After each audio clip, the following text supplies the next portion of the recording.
Hi, we're Everett and Matthew, and for our creative project, we designed a smart home robot. So first, a little bit about us. We're both seventh graders at St. Mark's School of Texas, and before this project, we had no prior experience with Raspberry Pi, but we're still very enthusiastic about computer engineering. So when we first heard about this competition, we were planning to do the Division B plotting machine project. However, in February, a severe water storm hit Texas. The unprecedented conditions caused many families to suffer from unexpected damages, like water and gas leakage. Driving around in these treacherous conditions is very inconvenient, and buying a humidity or gas meter online will prove to be difficult due to delayed delivery services. So we designed a solution to this problem. Our solution is a hazard detecting robot powered by Raspberry Pi. It's definitely much more efficient than manually scanning the entire house because it runs on its own, and it can detect lots of damage in minutes. To notify people of damage, the robot sounds an alarm whenever it detects unusual readings within a certain range. The robot is an all-in-one, so it's very cost-effective. So as an example of our all-in-one smart home robot idea, we designed a humidity sensing robot to specifically sense water damage. On the right are the materials that we used for our project. So undoubtedly, one of the most important components of our robot is the DHT11 humidity sensor from Microsoft. And to code it, we use the Adafruit library from GitHub. The sensor reports the percentage of water vapor in the air to the Pi easily, but the readings are delayed because the inputs can only be recognized every 3 seconds. Since we had no idea about Raspberry Pi before this project, we simply followed the instructions to buy the SG90 servo for the plotting machine. However, we quickly realized that the recommended servos can only spin 180 degrees and back, which is not suitable for a drivetrain. But however, we decided to work with what we had. The solution that we came up with was that each time the servo spun forward 180 degrees, two servos in between the wheels lifted the robot, allowing the two side servos to spin back to the original position. By lifting our robot and only spinning the servos 180 degrees, we essentially achieved a near 360-degree rotation without trying to use a DC motor or a continuous servo. In the end, even though our robot still moved in a crawling motion, it still does the job.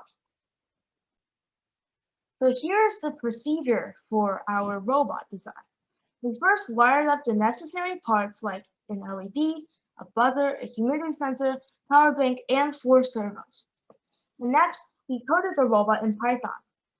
We had to run the robot and get readings from the humidity sensor at the same time, and at first, we couldn't figure out a way to do it. But after some further research, we discovered that we could use a technique called threading, which can run different functions simultaneously. Another highlight of our project is using the GPIO setup to code the servos, LEDs, and the buzzer. And to code those, we just use the default GPIO setup and the necessary code. The next step is to build a chassis for the Raspberry Pi and then test and fine-tune the completed result. So here's a demo that is showcasing our completed robot running. Our team developed a smart home robot that can detect abnormal levels of humidity and temperature around the house. For ease of testing, we are simulating water damage with nasal spray. As you can see, when the humidity level is high, the robot receives a reading from a DHT11 sensor. When the reading is above a certain cutoff level, our robot uses a GPIO port to turn on the buzzer and flash an LED. Now, we are testing whether the robot can detect moderate levels of humidity by wiping the floor with a wet towel. Currently, the robot can only follow a pre-programmed route. In the future, by using ultrasonic sensors or even just push buttons, the robot can detect and avoid obstacles such as walls or tables and scan the area in a more autonomous way. This means that the robot can easily scan a whole room without human intervention. This smart home robot can easily be adapted to detect other hazards such as flames or gases.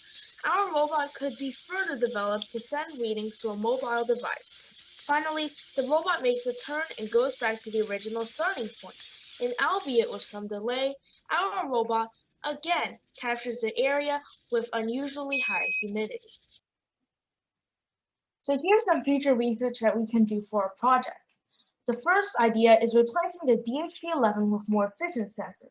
One shortcoming of our DHT11 is that it doesn't really provide consistent outputs of humidity levels.